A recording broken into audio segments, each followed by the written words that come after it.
What if I told you that having a high income doesn't automatically make you rich, and in some cases, it can actually make you broke faster? It sounds crazy, right? But look closer at the world around you. The guy driving that brand new Mercedes, posting his weekend getaways on Instagram, might be the same guy secretly drowning in credit card debt. The truth is, most people with high incomes don't really understand money. They understand earning it, not keeping it. They climb the income ladder so fast that they forget to build a foundation beneath their feet. It starts small, a little celebration after the first big paycheck. Maybe a luxury watch to reward hard work, a bigger apartment to match their new lifestyle. They tell themselves it's just motivation, a symbol of success. But slowly, that motivation becomes a trap. Their expenses inflate to match their income, and soon, saving even a small percentage feels impossible. It's not the paycheck that defines wealth, it's the habits behind it. Most high earners never learn how to make their money behave. They treat money like a tool for image, not a resource for freedom. That here's the scary part. Society encourages it. Every platform screams, "You deserve more. Buy the newest phone, upgrade your car, take that luxury vacation." The system rewards spending, not saving. And most people fall for it because it feels good. Spending gives instant validation. Saving gives nothing visible. Nobody claps when you invest quietly. Nobody likes to talk about how financial discipline looks boring but saves lives. The truth is, people earning $10,000 a month can end up broke if they spend $11,000.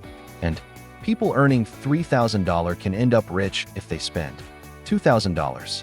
It's not about income. It's about control. But control takes emotional strength, something our culture rarely teaches.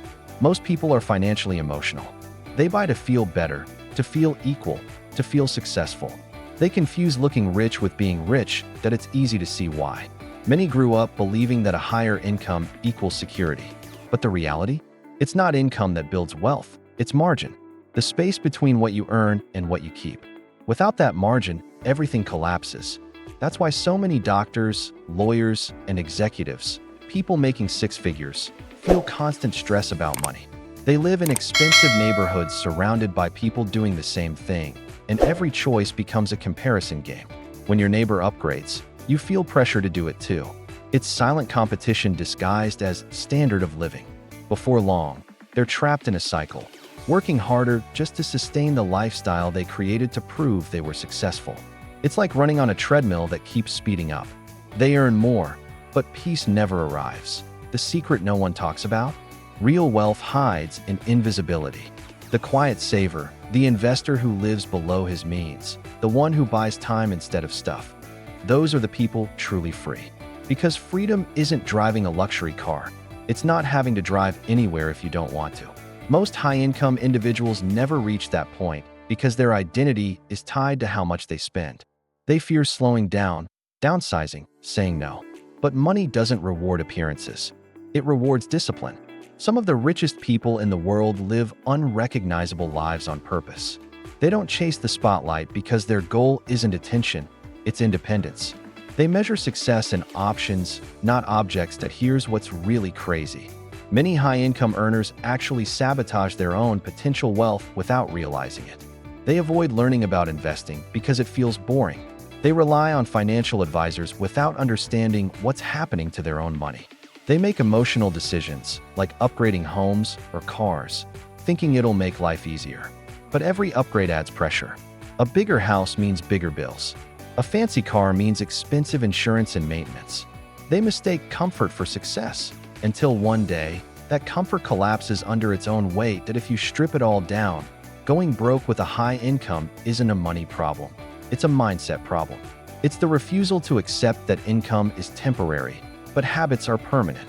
You can lose your job, your title, your business, but if you know how to live below your means, invest wisely, and stay patient, you'll rebuild. The people who stay broke are the ones who keep chasing appearance instead of value. And it's not just about luxury. It's also about ego. High earners often can't admit when they're financially insecure. So they keep pretending everything's fine until the numbers prove otherwise. The truth hurts. But it's simple. High income creates an illusion of safety. People think they're too successful to fail financially. But when the economy shifts, the job market changes, or an unexpected crisis hits, the illusion shatters. The ones who survive aren't the ones who earn the most.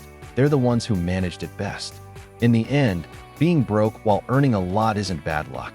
It's the price of ignoring financial wisdom. And the cruel irony? Many people work their entire lives for a lifestyle they can't afford to keep. Because real wealth doesn't scream, it whispers. It's quiet, steady, disciplined. It's what's left when the paycheck stops coming.